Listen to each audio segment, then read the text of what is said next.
Ya, Assalamualaikum warahmatullahi wabarakatuh. Selamat siang semuanya. Waalaikumsalam warahmatullahi wabarakatuh. Sepertinya masih menyimak videonya. Ini suara saya terdengar nggak? Terdengar, Pak. Dengar, oke. Ya.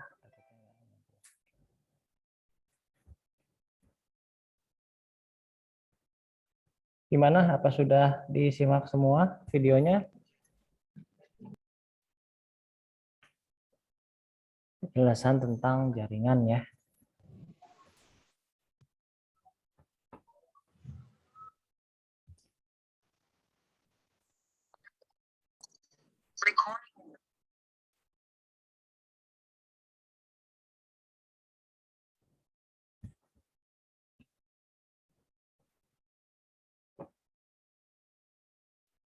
Ya, saya sedikit review ya. Ini tadi penjelasan, mohon maaf agak berbeda nih untuk pertemuan hari ini karena kebetulan memang tadi sedang kondisi lagi meeting juga sih, tapi sekarang bisa saya lanjutkan. Makanya saya tadi backup menggunakan video dulu.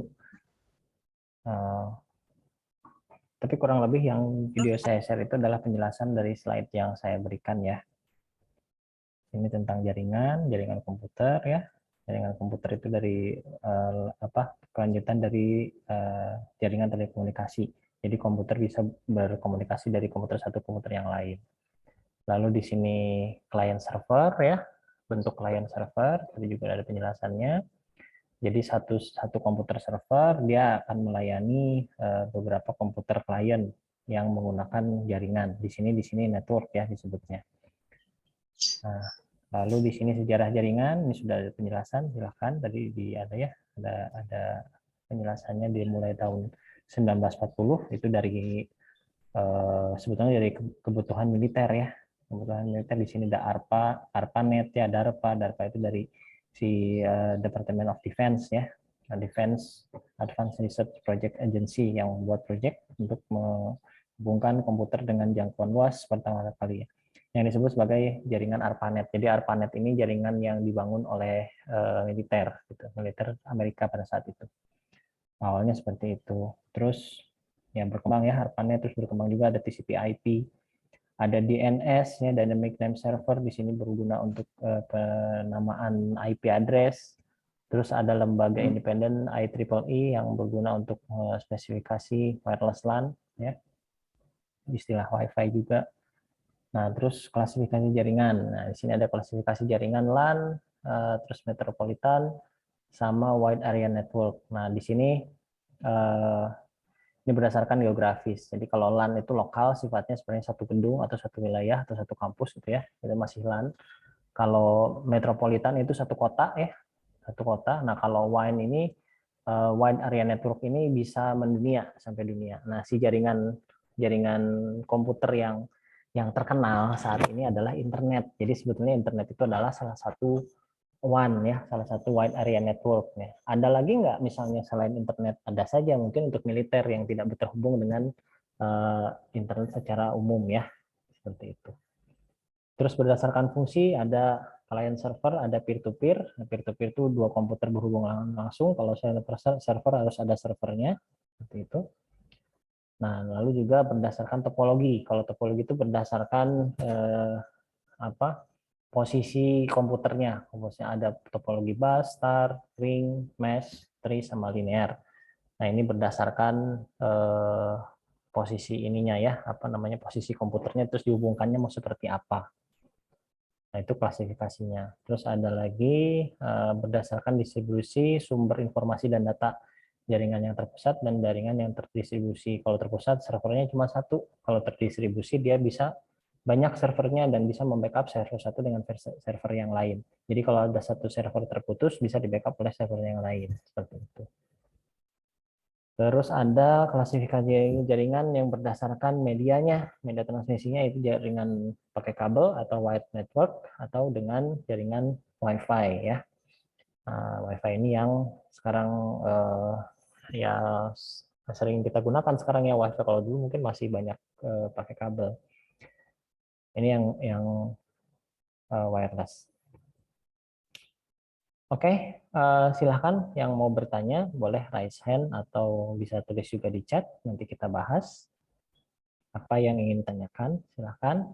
Oke, ada Zidan, silahkan. Apa yang mau Nah, ditanyakan? Pak, kalau kan waktu dulu kan kita pernah ya sosial media itu ditutup ya Pak, waktu itu sama pemerintah.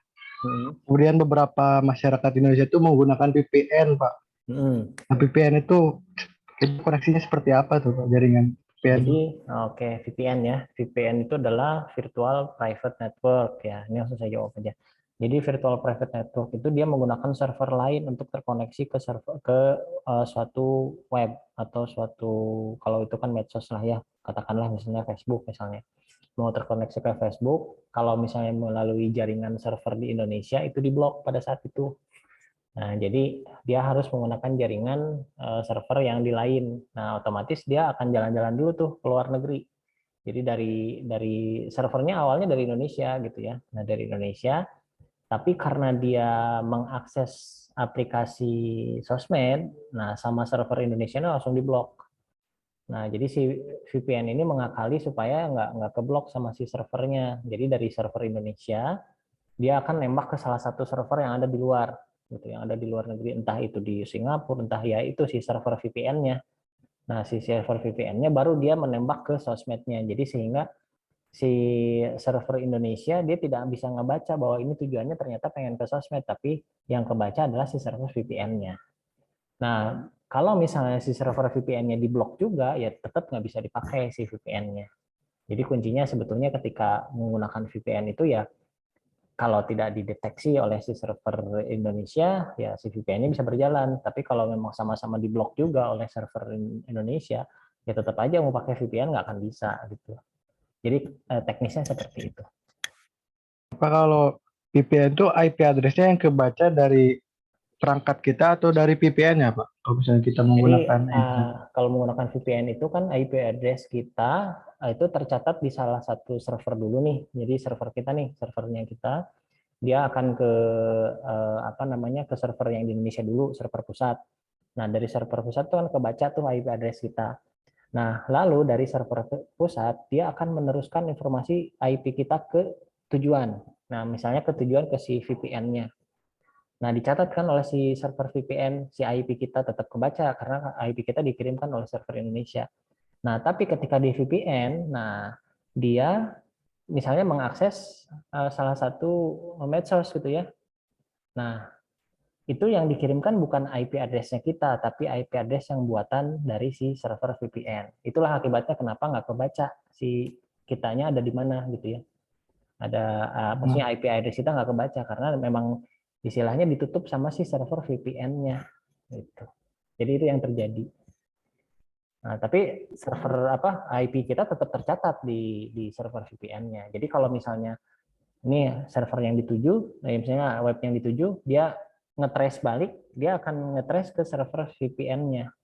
Ya bisa saja kelacak, pada akhirnya bisa juga kelacak gitu IP kita seperti apa. Cuman prosesnya seperti itu. Gitu. Baik Pak, terima kasih Pak. Oke. Ada lagi yang ingin ditanyakan? Tadi Satria raise hand. Gimana Satria? Pak izin nanya Pak, Ya. kan ini apa Vinton Cerf sama Bob Kante pengembang ARPANET ya Pak. Iya, betul. Di saat pengembangan itu ada satu kegagalan nggak sih Pak? Oh Contoh ya, kegagalan itu apa? pasti kegagalan pasti ada ya. Pasti dalam suatu uji coba Contohnya tuh itu apa? pasti ada aja dari contohnya dalam dengan pengiriman data yang besar kan belum bisa. Jadi dia fokusnya ke pengiriman data dulu, pengiriman data maksudnya terkoneksi dulu gitu ya. Ya memang si kesalahan-kesalahan itu tidak semuanya dipublikasi kan ya. Jadi ya saya juga nggak bisa ngejelasin apa aja kesalahan mereka gitu. Yang jelas mereka memiliki jasa untuk penciptaan si ARPANET itu bisa berjalan dengan baik. Begitu. Begitu ya untuk Vinton ya. Dan di sini Baik juga Pak. ada dia menciptakan protokol kan ya, ada protokol TCP/IP sebetulnya dia tuh. Nah, si protokol TCP/IP itu dia membuat si paket datanya jadi lebih kecil dan pengalamatan dari si address-nya gitu.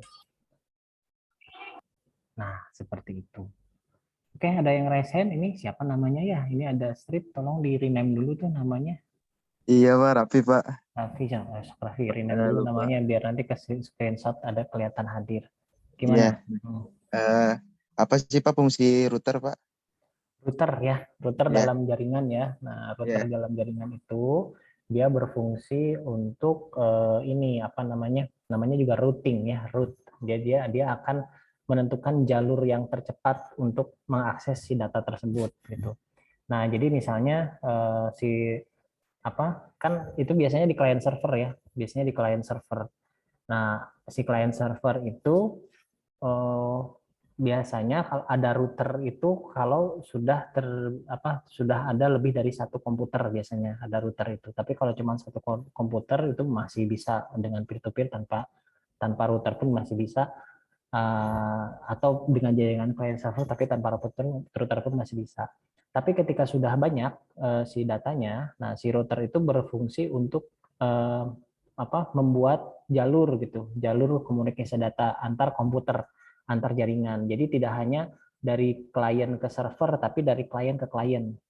Nah itu sih fungsinya router. Jadi si router dia akan misalnya melihat nih availability data yang jalur yang kosong gitu ya, jalur yang kosong dari server ke klien itu jalur yang mana. Nah itu diaturnya oleh router gitu, oleh router. Jadi dia kayak kayak istilahnya kayak polisinya lah gitu. Ini ada jalur data nih dari klien satu, dia mau ngambil data di klien tiga. Nah, dia akan di stop dulu oleh router.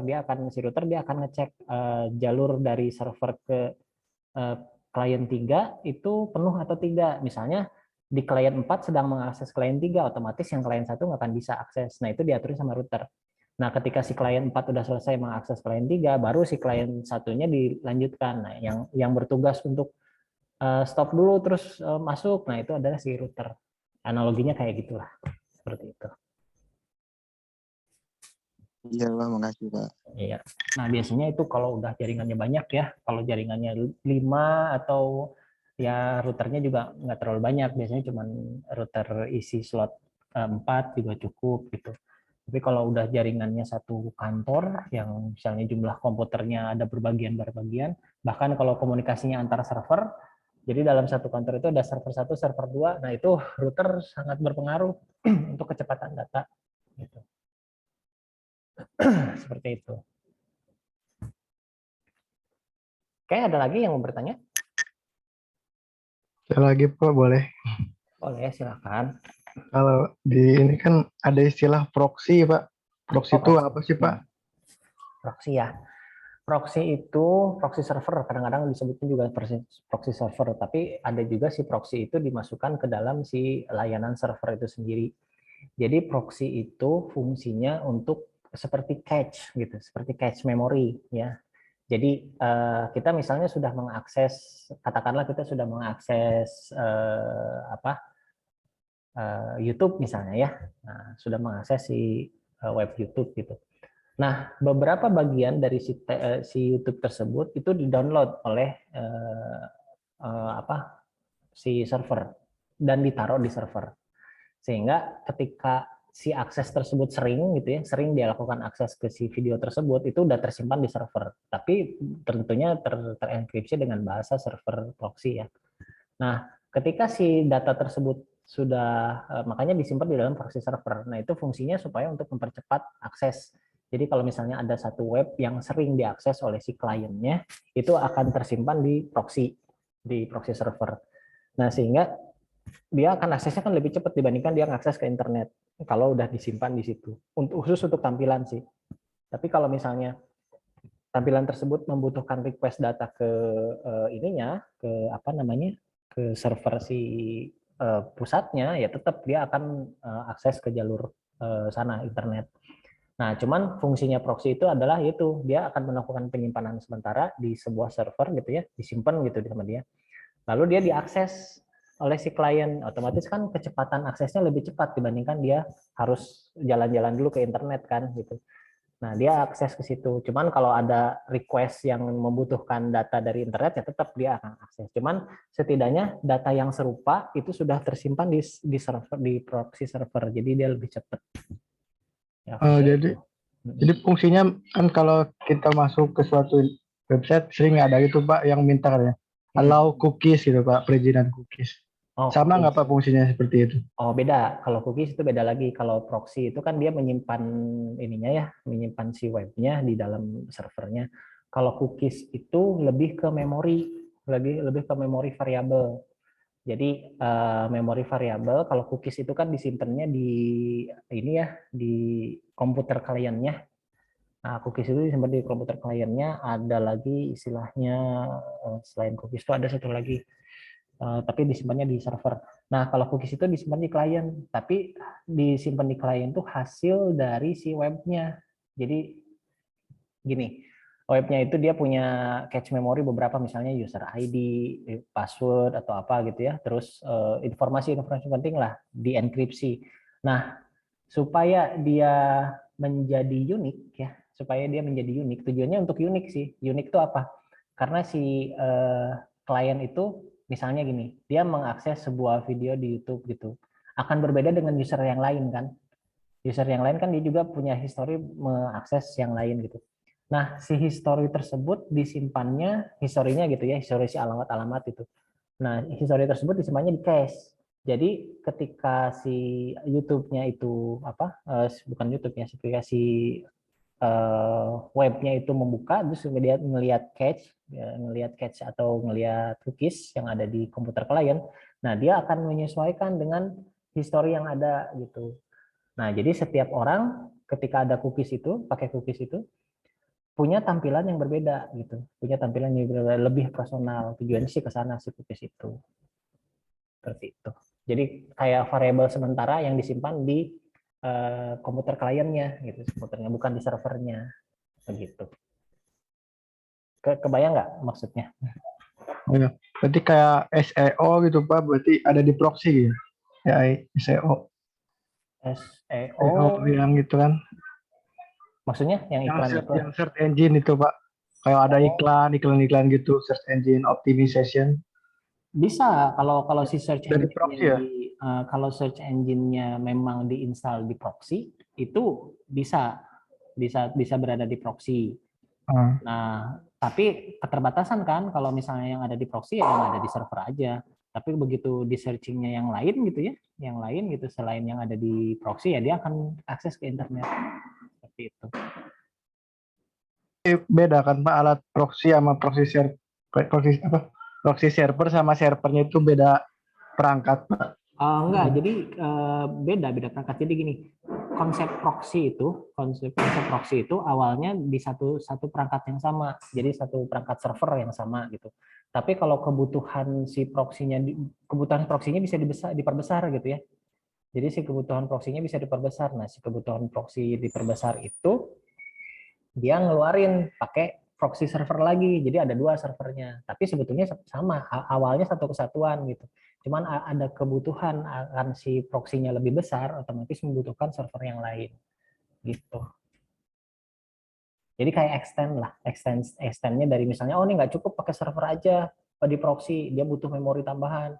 Nah, bisa nggak pakai proxy server? Nah, biasanya kalau sampai ada proxy server berarti banyak file yang disimpan, contohnya search engine gitu. Ada beberapa situs yang tersimpan gitu, biasanya gitu. Beda dengan si proxy-nya yang berada di server utama, itu pasti nggak banyak, itu hanya beberapa server saja. Gitu. Fungsinya cuma optimisasi saja ya Pak. Ya, optimisasi buat si kliennya. Jadi si kliennya untuk mengakses beberapa web yang sama informasi itu bisa lebih cepat gitu. Baik Pak, dimengerti Pak.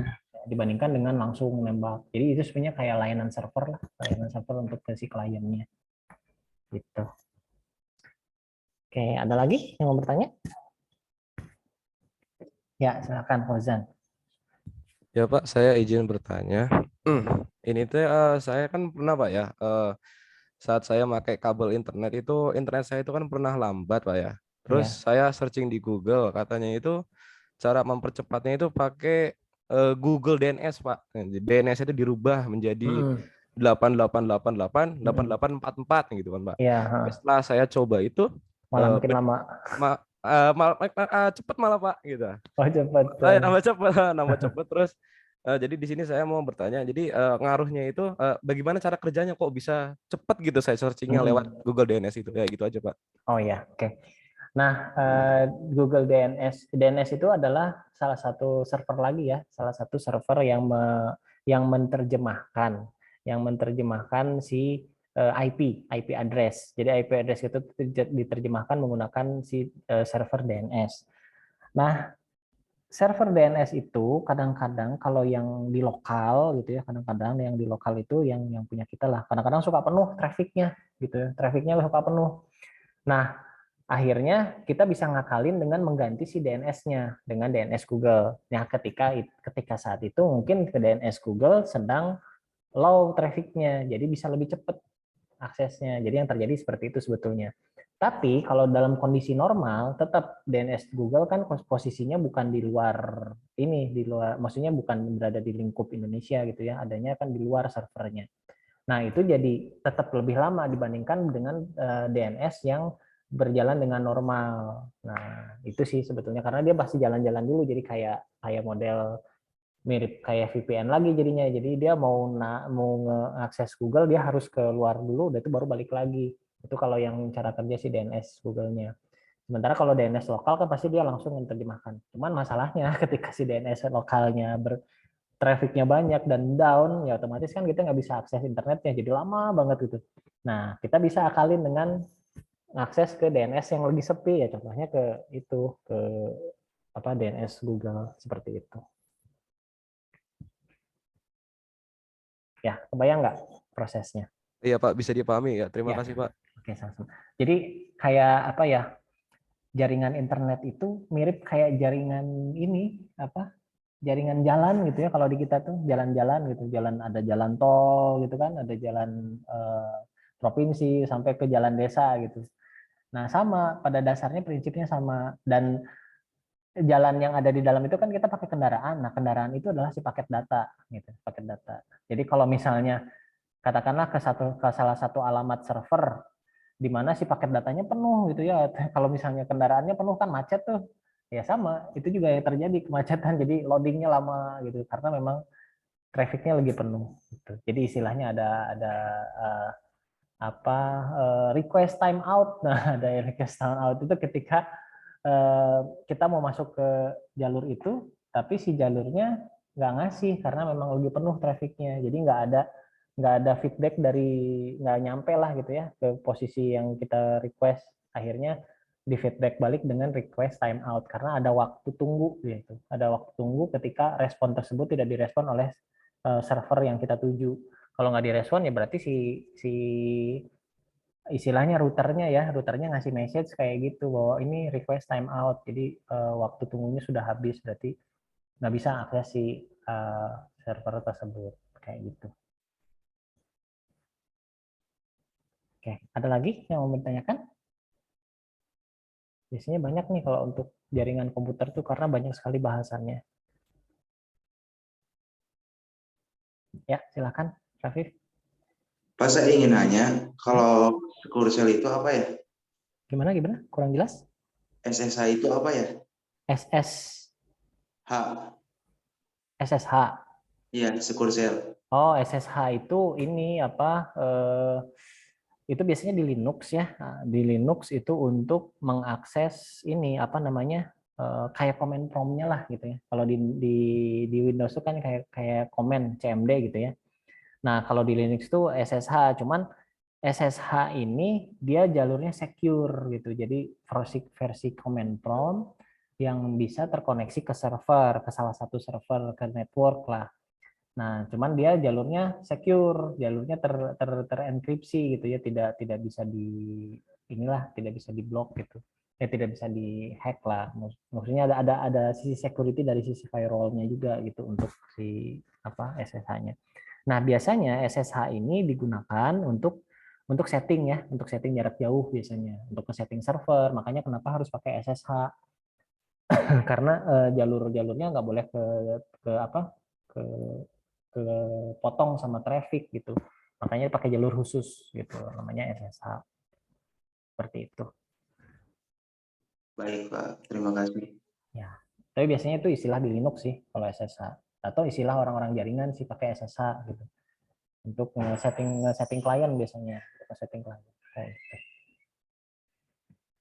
Ya, ada lagi yang mau ditanyakan? Itu untuk SSH. SSH biasanya juga digunakan untuk remote sih, remote komputer. Tapi pakai komen, basisnya pakai komen ya, basis komen. Bukan grafik lah. Gitu. Oke, ada lagi? Ada mungkin ada nanti istilahnya kayak telnet, putih. Nah, itu juga sama tuh Open SSH itu sama ya.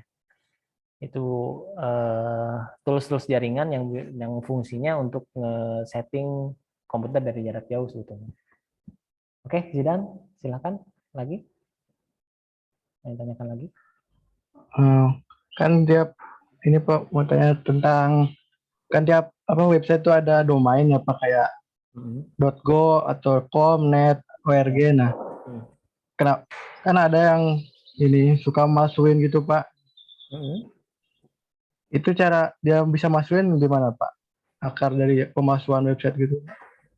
Kalau pemalsuan website itu ya sebetulnya mainin domain ya, mainin domain. Tapi sebetulnya nama domain itu unik, jadi nggak bisa nggak bisa disama persiskan gitu, nggak bisa disama persiskan. Jadi biasanya ya pasti beda lah gitu, pasti beda sedikit. Misalnya katakanlah klikbca.com dulu sering tuh kejadian kayak gitu. Dia nggak akan mungkin nulis sama persis klikbca.com seperti yang terdaftar. Pasti dia ada dot apanya gitu ya. Kalau untuk tujuannya penipuan biasanya ke sana sih tujuannya. Nah, tapi si namanya unik pasti. Nggak bisa sama persis dengan si server yang asli. Makanya sebetulnya kalau yang hafal ya ini nggak mungkin salah gitu kalau dia salah masuk ke sebuah website. Karena si nama domain itu nggak akan bisa sama. Ya unik seperti itu. Jadi yang maksudnya bikin website sendiri gimana Pak? Iya, yang maksudnya bikin website sendiri yang mirip gitu ya, yang mirip seperti yang web yang jadi kayak copy web gitu, tapi alamatnya tetap beda pasti.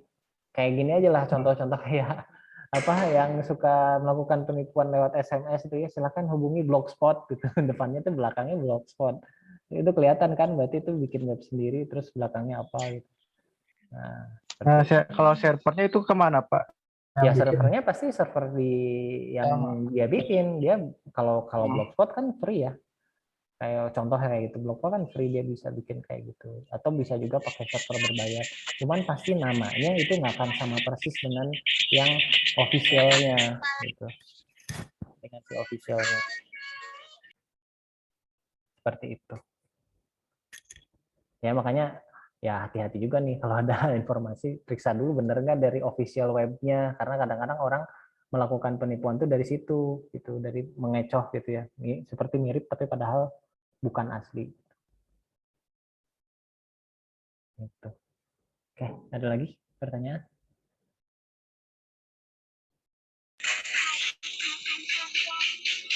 Ready Ramadona gimana? Ada yang mau ditanyakan?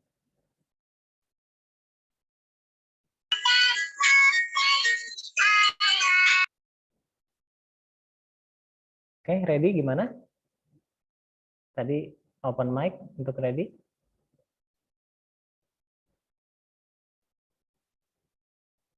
Ya. Coba itu kayaknya lagi nonton apa kali ya. Ready tuh suaranya masuk. Rafif, gimana Rafif? Pak, kenapa ya kalau setiap nama domain belakang negara suka beda-beda gitu? Untuk penjelas ini, untuk mewakili negara itu sebetulnya. Oh gitu ya. Iya, untuk mewakili negara kan Indonesia kan ID kan gitu. Terus Iya. Kalau ya, Indonesia ID ya. ya pasti ID belakangnya. Itu kecuali nggak pakai itu ya, nggak pakai itu kayak .com. Kalau .com kan enggak ya karena tujuannya komersial. Tapi kadang-kadang ada yang nggak pakai gitu. Oh gitu. Iya, itu untuk ini aja sih kayak Universitas aja ya. Identitas. Identitas. Iya. Biasanya sih kayak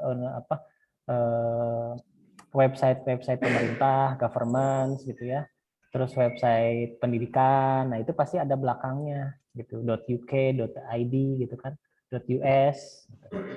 Nah, itu menjelaskan bahwa oh ini ada di Jepang, oh ini ada di Amerika. Itu aja sih tujuannya. Oh. Produk identitas. Oke, ada lagi yang mau ditanyakan?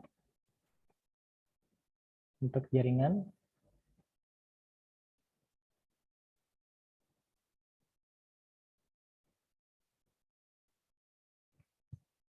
Oke, apa sudah cukup jelas materinya untuk jaringan komputer?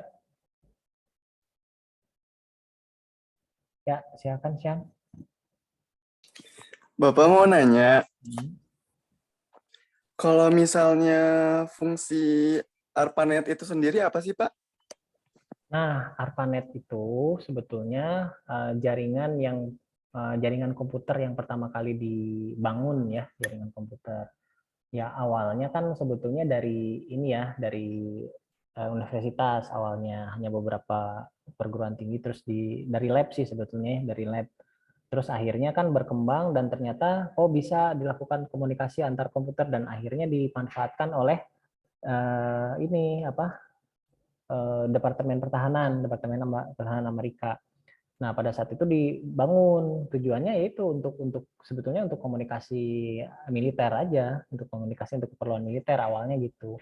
Cuman karena memang bagus dan berkembang, dan akhirnya bisa digunakan secara publik dan tapi tetap si apa namanya si jaringan tersebut berkembang dan akhirnya ada porsi buat publiknya gitu ya. Nah, ketika porsi buat publiknya itu lebih besar, lebih banyak ya udah akhirnya berubah jadi internet gitu yang sekarang kita kenal. Jadi cikal bakalnya sih dari sana. Gitu.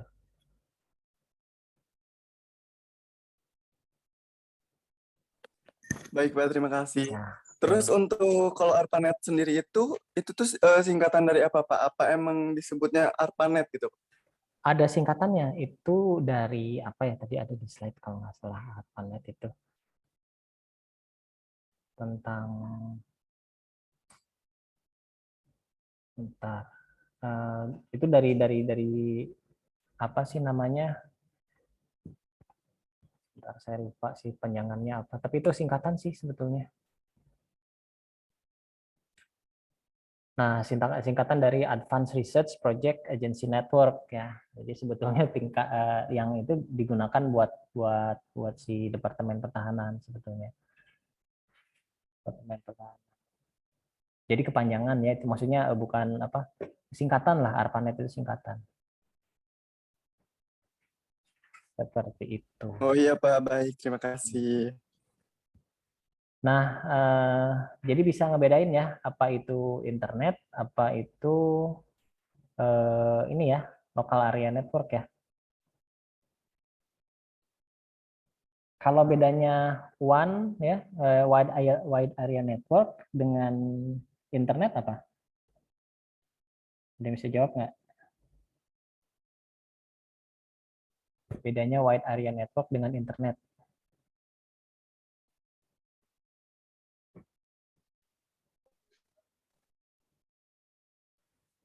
Ada yang bisa bedain?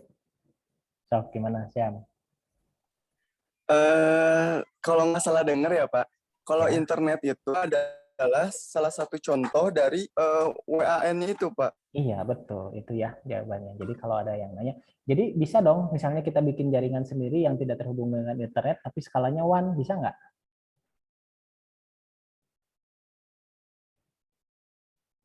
Bisa nggak kira-kira? Jadi kita bikin jaringan sendiri, tapi skalanya mendunia gitu. Cuman nggak terhubung dengan internet. Nah itu memungkinkan karena berbeda jalur gitu. Cuman kan itu melibatkan segala hal ya, kayak punya satelit lah gitu ya, punya jaringan sendiri gitu. Nah itu biasanya orang nggak akan bikin kayak gitu karena udah investasinya sangat besar. Jadi pakai yang jaringan yang sudah ada.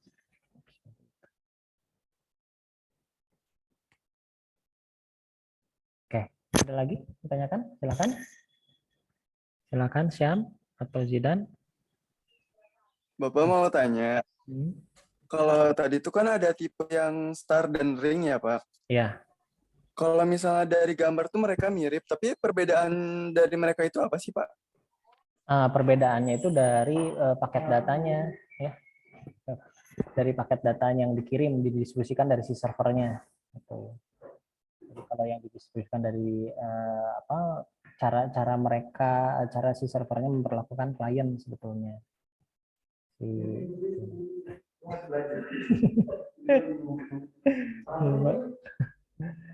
Nah, bentuknya sih mirip ya, bentuknya mirip. Kalau yang topologi ring sama server, kalau yang star itu servernya di tengah. Nah, kalau yang ring itu salah satu dari si si komputer itu sebagai servernya kayak gitu. Oh, terima kasih, Pak. Iya, oke. Ada lagi yang ditanyakan? Pak mau nanya. Boleh. Oh ya, tadi Satria ada pertanyaan, silakan. MCC sama MNC itu apa sih? Apa? Putus-putus. MM apa tadi? MCC sama MNC. Sisi. Kurang jelas apa? Ini yang NCCN, National Comprehensive itu kan? MCC sama MNC, Pak. MNC. Iya, yang di APN HP suka ada tuh. Yang di APN sebentar, di slide berapa ya?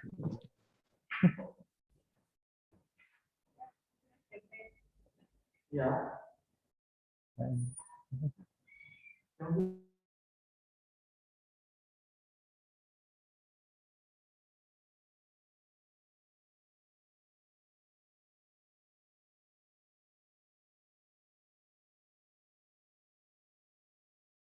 Oke, saya belum nangkep ininya nih, maksudnya di slide yang berapa ya? Soalnya istilahnya banyak sih, MNC itu banyak istilahnya. MNC yang buat di HP, Pak, sama MCC yang buat di HP. MCC. Oh, itu sih kode dari kode dari negara biasanya. MCC dan MNC untuk operator ya, itu sebenarnya kode untuk jaringan. Tapi itu kebacanya nanti di server kayak gitu. Jadi nanti ketahuan ini dari mana gitu. Paling itu. Jadi untuk identitas sih sebetulnya. Identitas dari si pengguna si handphonenya. Gitu. Oke. Email itu apa ya? Email itu sebetulnya kode produksi sebetulnya email itu. Kode produksi dari si handphone. Jadi makanya setiap handphone punya email yang berbeda gitu ya, kode produksi. Jadi kita berangkat dulu ya. Wah, silakan Pak.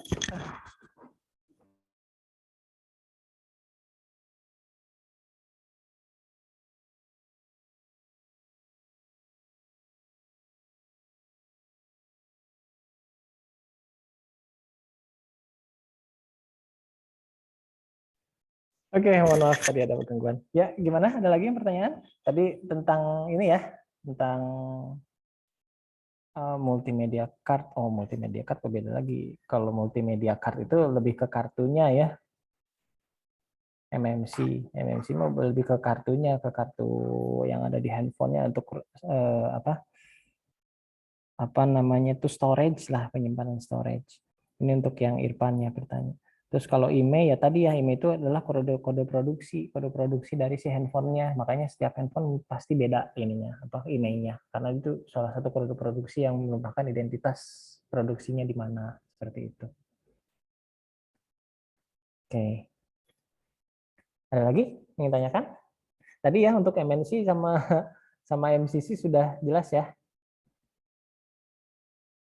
Baik, Pak, terima kasih. Kalau MCC itu untuk singkatan dari Mobile Country Code itu. Sementara kalau MNC itu adalah singkatan dari Mobile Network Code-nya. Sebetulnya sama-sama itu digunakan untuk identitas dari si negara sebenarnya. Nah, itu biasanya ada di ininya, di operator selulernya. Sementara kalau email, nah itu adanya di ininya gitu, di apa? Di handphonenya. Fungsi kabel optik laut. Nah, ini jawab dari siapa nih? Dari Zidan. Fungsi kabel optik di laut yang dibangun ratusan kilometer, yaitu untuk jaringan komputernya, jaringan internet. Jadi untuk menghubungkan dari satu negara ke negara yang lain itu bisa pakai jalur fiber optik, karena pakai jalur fiber optik itu lebih cepat dibandingkan kalau kita jalur satelit. Kalau jalur satelit kan ini apa namanya, kendalanya ketika ada cuaca atau satelitnya sedang tidak melintas itu kita nggak bisa melakukan komunikasi. Tapi kalau dengan jalur fiber optik bawah laut ya itu kan jalurnya dibuat sendiri, jadi kayak bikin jalan lah ya, bikin jalan sendiri gitu, bikin jalan sendiri kayak begitu.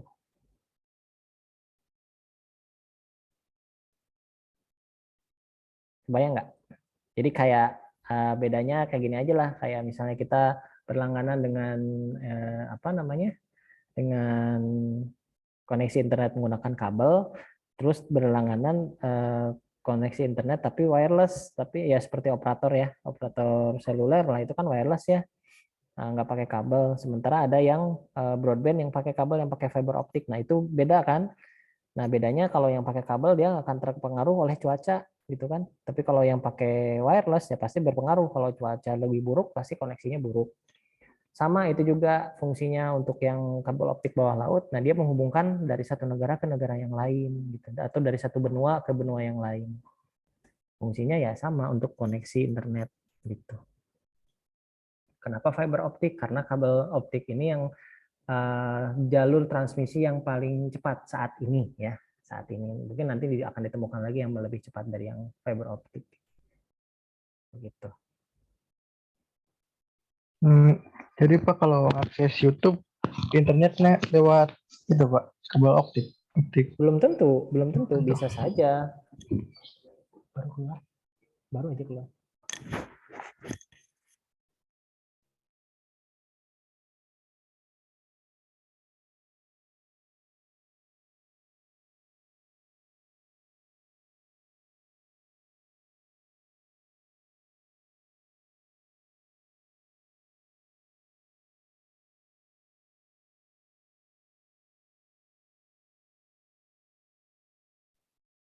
Ya, saya jawab tadi ya, yang kalau akses YouTube ke luar negeri gimana?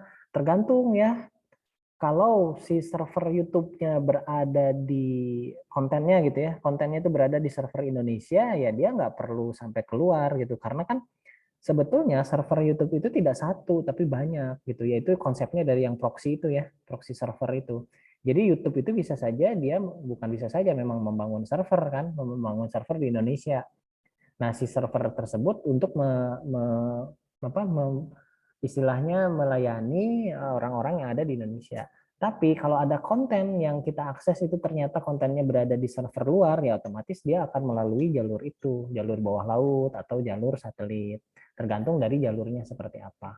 Ya, ketika waktu itu sempat ramai ya, ada jalur koneksi fiber optik lagi bermasalah di bawah laut, otomatis terganggu semua. Iya, karena kenapa pada para bukan produsen ya, para si pengembang apa istilahnya si YouTube ini atau misalnya medsos yang lain lah, seperti Facebook yang lain, itu mengakses ke fiber optik karena dia lebih cepat jaringannya dibandingkan yang ini apa namanya dengan satelit gitu.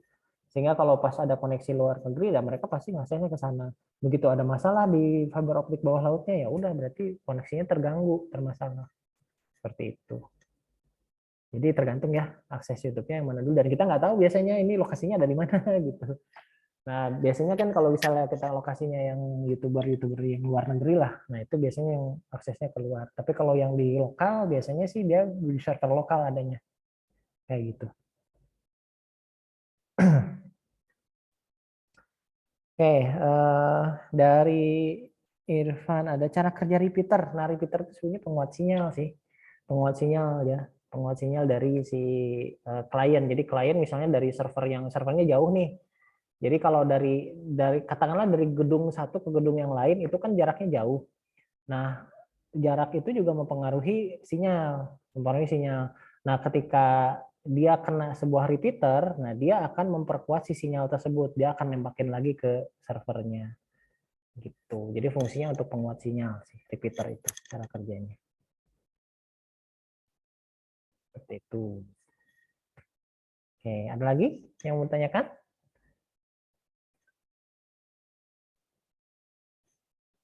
Tentang repeater sudah ya, tentang itu sudah internet. Jadi sudah sekarang udah bisa bedain ya antara WAN atau internet ya. Jadi harus bisa jawab.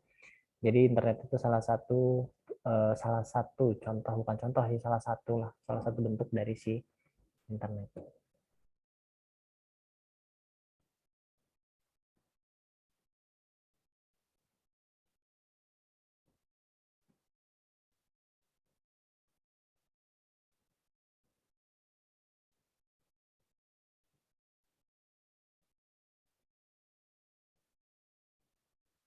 Oke, ada lagi pertanyaan dari Nada.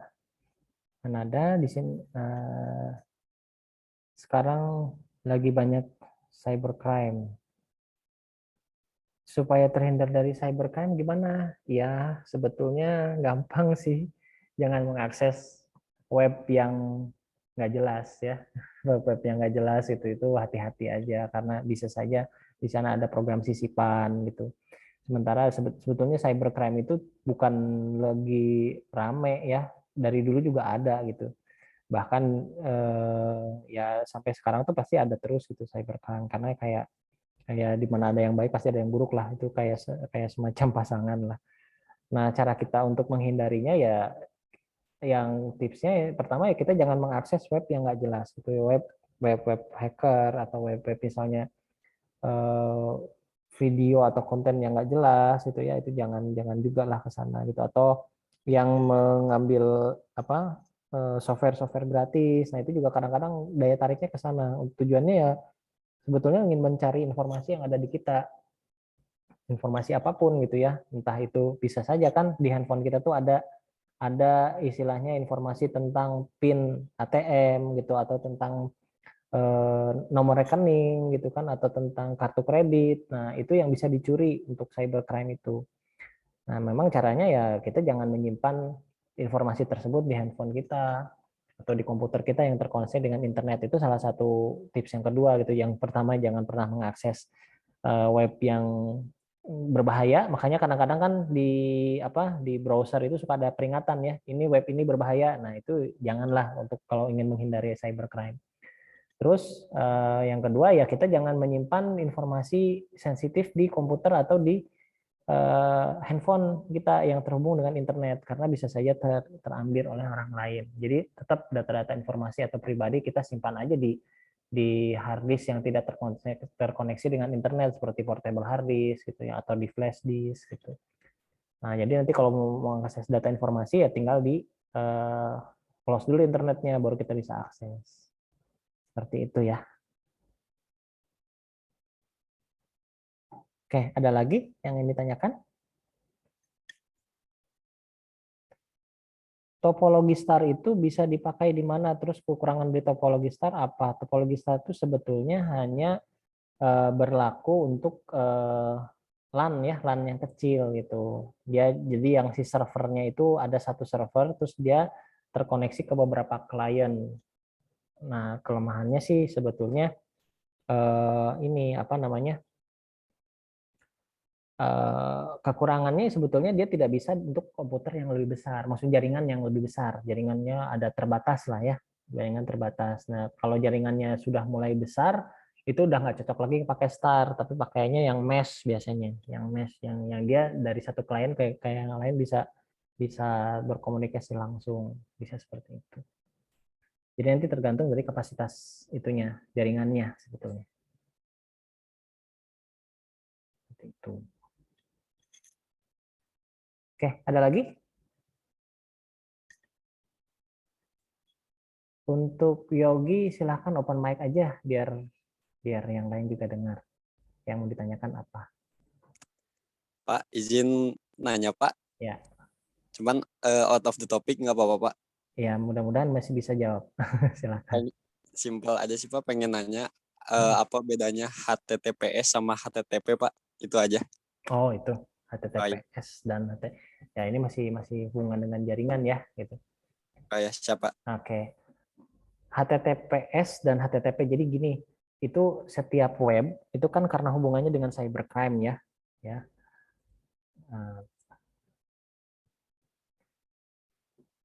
Jadi setiap komputer itu dia memiliki bukan komputer web itu, supaya dia tidak dianggap sebagai website yang website yang misalnya dark website gitulah ya. Nah, dia bisa melengkapi seperti ini ya. Jadi si pertukarannya tuh lebih secure gitu kalau yang si HTTPS ya. Dia memiliki standar keamanan yang lebih tinggi kalau HTTPS dibandingkan dengan HTTP. Jadi HTTP itu programnya istilahnya levelnya tuh lebih paling rendah lah, level untuk jaringan yang paling rendah itu HTTP. Nah, ketika si web tersebut berada di HTTPS, nah berarti dia punya standar yang standar lebih tinggi ya, standar lebih tinggi dibandingkan HTTP biasa. Jadi kayak si servernya tuh punya rulesnya memang disebutnya sertifikat juga sebetulnya, tapi sertifikat digital. Nah, rules untuk bisa masuk ke jaringan HTTPS itu ada syarat-syaratnya. Nah, syarat-syaratnya itu lebih tinggi dibandingkan yang HTTP biasa. Makanya kalau yang web-web yang istilahnya web yang kayak Blogspot atau yang istilahnya untuk belajar awal-awal sih nggak nyampe ke HTTPS, hanya HTTP aja. Kalau HTTPS itu bisa lebih ke pengamanan data yang ditransfernya gitu. Nah, intinya sih ya, bedanya gitu ya, kalau yang HTTPS itu lebih secure dibandingkan HTTP biasa. Intinya sih itu sih jawabannya sebetulnya ya. Karena fiturnya biasanya si HTTPS ini digunakan untuk pembayaran biasanya. Jadi yang hubungannya dengan pembayaran online lah. Nah, itu biasanya HTTPS. Jarang yang menggunakan pakai HTTP biasa. Kalau HTTP biasa biasanya bisa keambil gitu ya. Contohnya itu. Oke, siap Pak. Terima kasih banyak Pak. Ya, oke. Oke, ada lagi yang mau ditanyakan?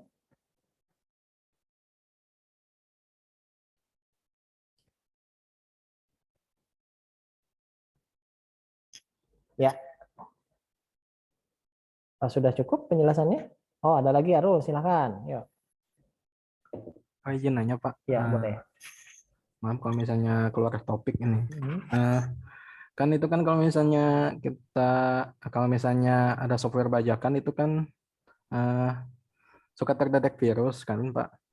Itu kan, tapi kan kalau misalnya kita menginstal software bajakan itu kan nggak apa-apa gitu Pak ke komputernya. Itu tuh kenapa Pak virus itu bisa mendetek virus pada software bajakan itu Pak? Gini, si antivirus itu punya pola kerja ketika melihat bahwa jadi setiap software yang dibuat itu dia memiliki standar sertifikat lah gitu ya, sertifikat yang dibaca oleh seluruh antivirus gitu. Nah, kalau misalnya software bajakan itu kan biasanya dia ada perubahan dari exe-nya ya, dari beberapa program itu dihack lah, di otak-atik. Nah, jejak hacknya itu kebaca gitu. Nah, jejak hacknya itu kebaca oleh si antivirus. Oh, ini programnya udah nggak ori gitu ya, karena ada jejak modifikasi. Nah, sehingga antivirusnya ngasih peringatan bahwa ini ada virus karena jejak si modifikasi itu bisa saja gitu ya, ada program sisipan di dalamnya. Jadi si antivirus pasti mukul rata, walaupun ternyata nggak ada gitu, walaupun hanya ngemodifikasi si exe-nya aja, tapi karena memang ada jejak perubahan si modifikasi dari programnya oleh antivirus sudah langsung dipukul rata bahwa ini ada virus, tidak boleh gitu. Nah, itu sih cara kerjanya. Kenapa langsung keluar? Padahal pas di jalannya malah nggak apa-apa kan gitu. Ya, cuman ada resiko tetap bisa saja gitu yang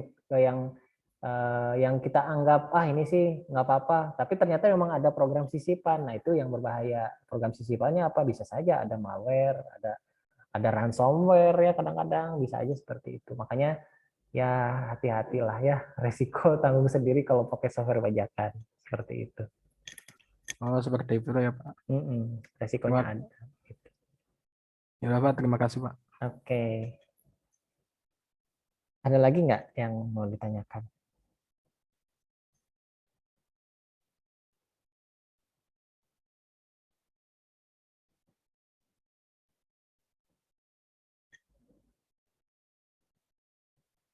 Oke, apa sudah cukup untuk penjelasan hari ini?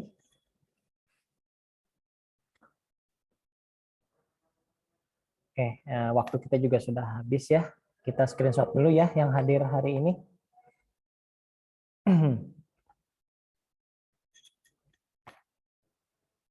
Kebetulan saya sedang pakai di kampus, jadi saya juga open cam.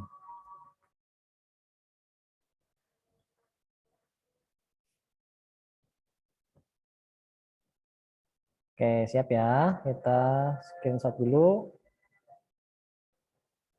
untuk yang hadir di siang hari ini.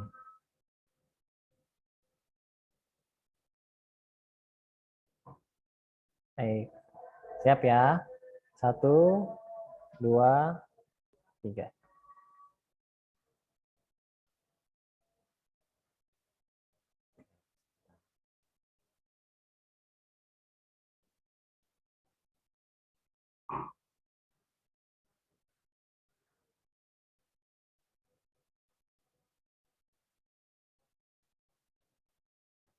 Sebentar ya.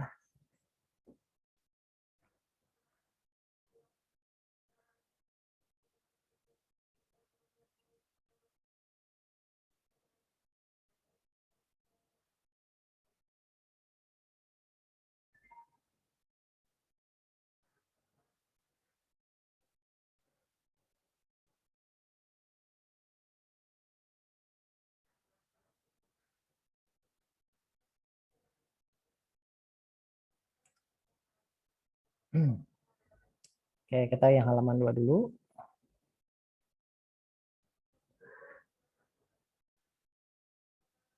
Halaman 2 sekarang, siap ya. 1, 2, 3.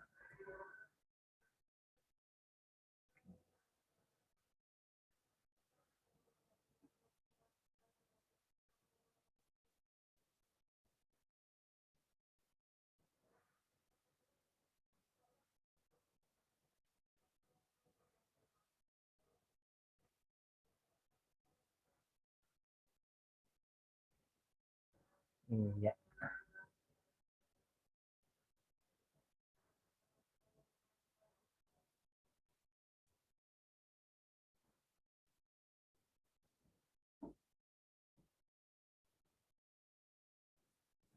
Oke, sudah terrekod semua.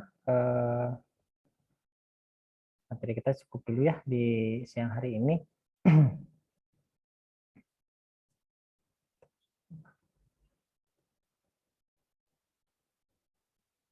Ya, terima kasih sudah mengikuti perkuliahan online di Zoom meeting ini.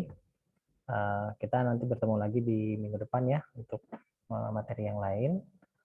Cukup sekian dari saya. Saya mohon maaf apabila ada kekurangan atau suatu hal yang kurang berkenan. Sampai ketemu lagi minggu depan. Sekian. Assalamualaikum warahmatullahi wabarakatuh. Waalaikumsalam warahmatullahi wabarakatuh. Terima kasih, Pak. Terima kasih, Pak. Lagi.